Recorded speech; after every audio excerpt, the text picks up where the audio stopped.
আসসালামু আলাইকুম। সবাইকে স্বাগতম নিহাদ জিকে ঢাকা কেন্দ্রীয় বিশ্ববিদ্যালয়ে ভর্তি পরীক্ষা প্রস্তুতিমূলক বাংলা সাহিত্য বিষয়ক এমসিকিউ প্রশ্ন উত্তর থেকে।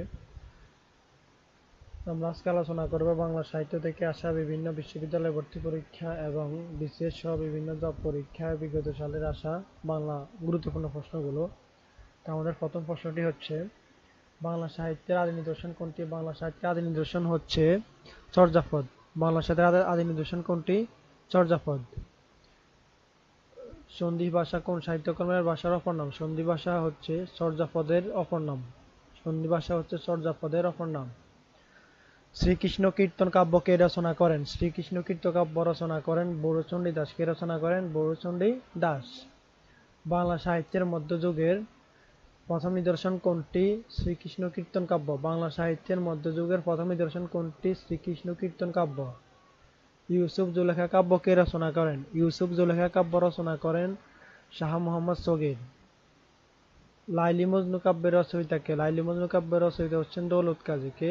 দৌলত কাজী। পদ্মাবতী কাব্য কে রচনা করেন? পদ্মাবতী কাব্য রচনা করেন হচ্ছে আলাওল। বাংলা সাহিত্যের প্রথম মহাকাব্য কোনটি? বাংলা সাহিত্যের প্রথম মহাকাব্য হচ্ছে মেঘনাদবধ কাব্য। মেঘনাদবধ কাব্য কার রচনা? মেঘনাদবধ কাব্য মাইকেল মধুসূদন দত্তের রচনা। বাংলা ছোট গল্পের জনক কাকে বলা হয়? বাংলা ছোট গল্পের জনক বলা হয় রবীন্দ্রনাথ ঠাকুরকে। বাংলা সাহিত্যের প্রথম সার্থক উপন্যাসের নাম কি? বাংলা সাহিত্যের প্রথম সার্থক উপন্যাসের নাম হচ্ছে দুর্গেশ নন্দিনী। বাংলা সাহিত্যের প্রথম সার্থক উপন্যাসের নাম হচ্ছে দুর্গেশ নন্দিনী। দুর্গেশ নন্দিনী উপন্যাসের লেখক কে? বঙ্কিমচন্দ্র চট্টোপাধ্যায়।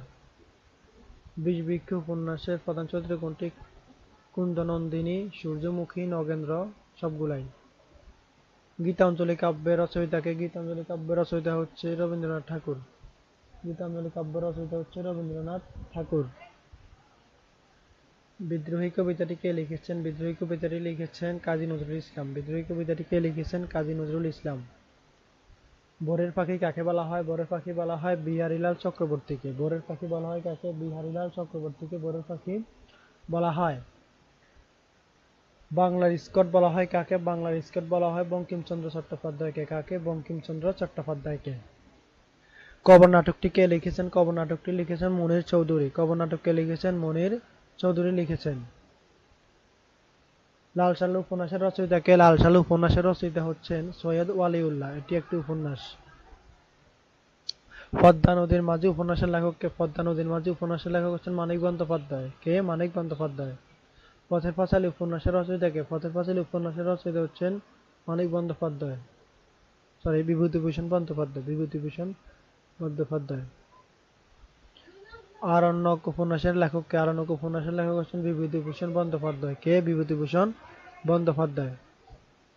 সঞ্চয়িতা কোন লেখকের কাব্য সংকলন? সঞ্চয়িতা হচ্ছে রবীন্দ্রনাথ ঠাকুরের কাব্য সংকলন। সঞ্চয়িতা হচ্ছে রবীন্দ্রনাথ ঠাকুরের কাব্য সংকলন। সঞ্চিতা কোন লেখকের কাব্য সংকলন? সঞ্চিতা কোন লেখকের কাব্য সংকলন? এটা হচ্ছে কাজী নজরুল ইসলাম। সঞ্চিতা বললে কাজী নজরুল ইসলাম। বনলতা সেন কবিতাটি কে লিখেছেন? বনলতা সেন কবিতাটি লিখেছেন জীবনানন্দ দাশ। এটি ওনার একটা কাব্যগ্রন্থ। ঝরা পালক কার কাব্যগ্রন্থ? জীবনানন্দ দাশ। ঝরা পালক কার কাব্যগ্রন্থ? জীবনানন্দ দাশ। নকশিকাঁথার মাঠ কাব্যগ্রন্থের রচয়িতা কে? জসিমউদ্দিন। নকশিকাঁথার মাঠ কাব্যের রচয়িতা হচ্ছে জসিমউদ্দিন। রানী উপন্যাসের রচয়িতা কে? রানী উপন্যাসের রচয়িতা হচ্ছে শরৎচন্দ্র চট্টোপাধ্যায়। চরিত্রহীন উপন্যাসের রচয়িতা কে? শরৎচন্দ্র চট্টোপাধ্যায়। দেবদাস উপন্যাসের লেখক কে? শরৎচন্দ্র চট্টোপাধ্যায়। শেষের কবিতা উপন্যাসের লেখক কে? রবীন্দ্রনাথ ঠাকুর। রাজসিংহ উপন্যাসের জনক কে? বঙ্কিমচন্দ্র চট্টোপাধ্যায়। দত্তপত্র কাব্যগ্রন্থের রচয়িতা কে? মাইকেল মধুসূদন দত্ত। ঈশ্বরচন্দ্র বিদ্যাসাগরের ছদ্মনাম কি ছিল? ঈশ্বরচন্দ্র বিদ্যাসাগরের ছদ্মনাম ছিল কস্যচিৎ উপযুক্ত ভাইপো। হুতম প্রেসার নকশা কার লেখা? কালীপ্রসন্ন সিংহ এবং কালীপ্রসন্ন সিংহের সাহিত্যিক ছদ্মনাম হচ্ছে হুতম প্রেসার।